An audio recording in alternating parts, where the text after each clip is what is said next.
Today, we're going to break down the latest global peace index. Think of it as a huge annual report card on the state of our world. And let me tell you, the headline this year is, it's pretty sobering. So let's dive in and figure out what's really going on. Right out of the gate, the report hits you with this.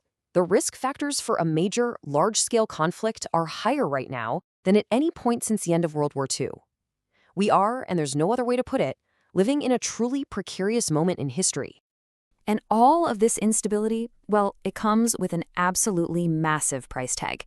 The economic hit from violence has reached nearly $20 trillion. To give you some perspective, that's more than 11% of the entire world's economic activity. It breaks down to almost $2,500 for every single person on the planet. Okay, so let's get into the hard data behind that alarming headline.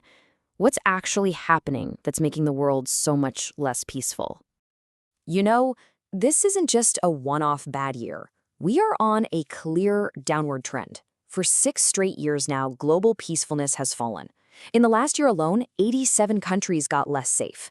This isn't just a blip. It shows a really fundamental shift is underway. 59. Just think about that number. That is how many active state-based conflicts are happening right now, the highest number since 1945. This tells you that violence isn't just isolated to one or two spots, it's flaring up more and more all across the globe. So what's the biggest thing driving this decline? The Peace Index looks at 3 main areas. Now, while militarization has actually gotten better over the long term, though worryingly that trend has reversed itself recently, just look at the bar on the far left. Ongoing conflict has absolutely plummeted by a staggering 17.5% since 2008. This right here is the engine driving global instability. All this conflict, of course, comes with that $20 trillion price tag we saw. But what does that money actually go towards? I think you'll find the breakdown pretty revealing. When you slice it up, the picture becomes crystal clear. A massive 74%, that's nearly 3/4 of the entire cost, is just 2 things: military spending and internal security. This is money that is being directly pulled away from building things like schools and hospitals and poured into containing and preparing for violence instead. And this is where the disparity in our priorities becomes just incredibly stark. In 2024, the world spent $9 trillion on its military forces. Now compare that to just $47.2 billion on peacebuilding. You got that? It means for every single dollar we spend trying to build peace, we spend nearly $191 getting ready for war. So you have to ask, what is pushing us in this direction? Why are we seeing these trends pick up speed right now? What's the why behind all of this? Well, the report points to 2 really powerful forces at play. First, it looks like that post-Cold War peace dividend is officially over.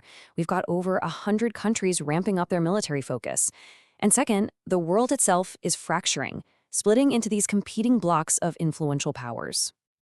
You can actually see the shift happen right here over the last few decades.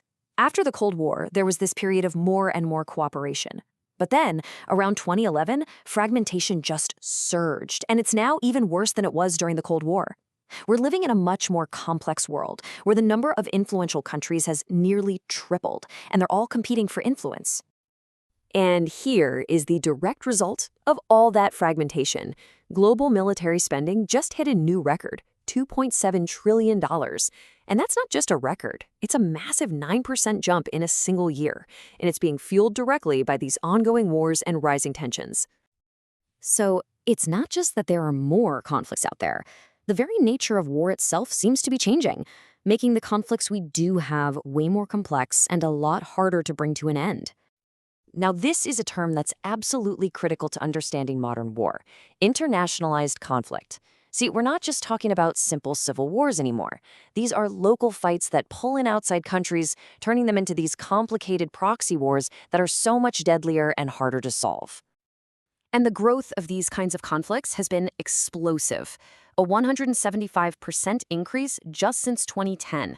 That means 78 countries are now involved in conflicts happening outside their own borders. It's a direct symptom of that global fragmentation we were just talking about. And just look at how the outcomes of war have changed. Back in the 1970s, almost half of all conflicts ended in a clear, decisive victory. Today, that's less than 10%. And peace agreements? Even rarer. Instead, something like 70% of conflicts now just fizzle out. They become these unresolved frozen conflicts, just sitting there, waiting for a spark to reignite. So what is it that pushes a conflict from bad to much, much worse?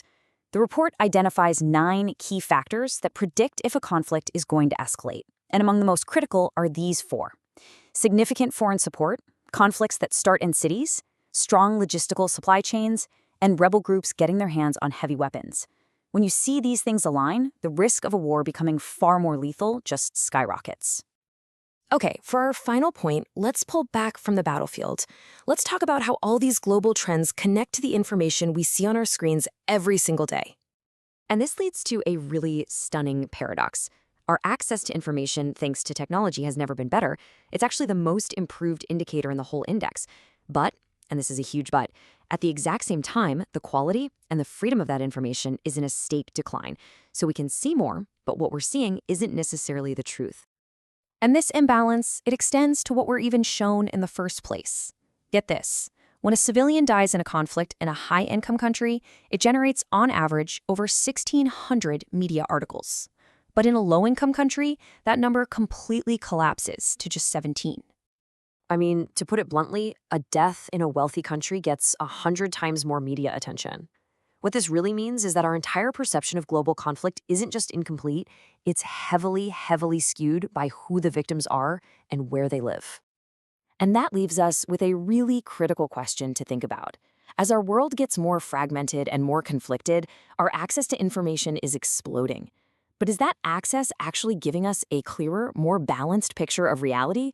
Or is it just amplifying the conflicts we're told are relevant, leaving so many of the world's other crises in the dark?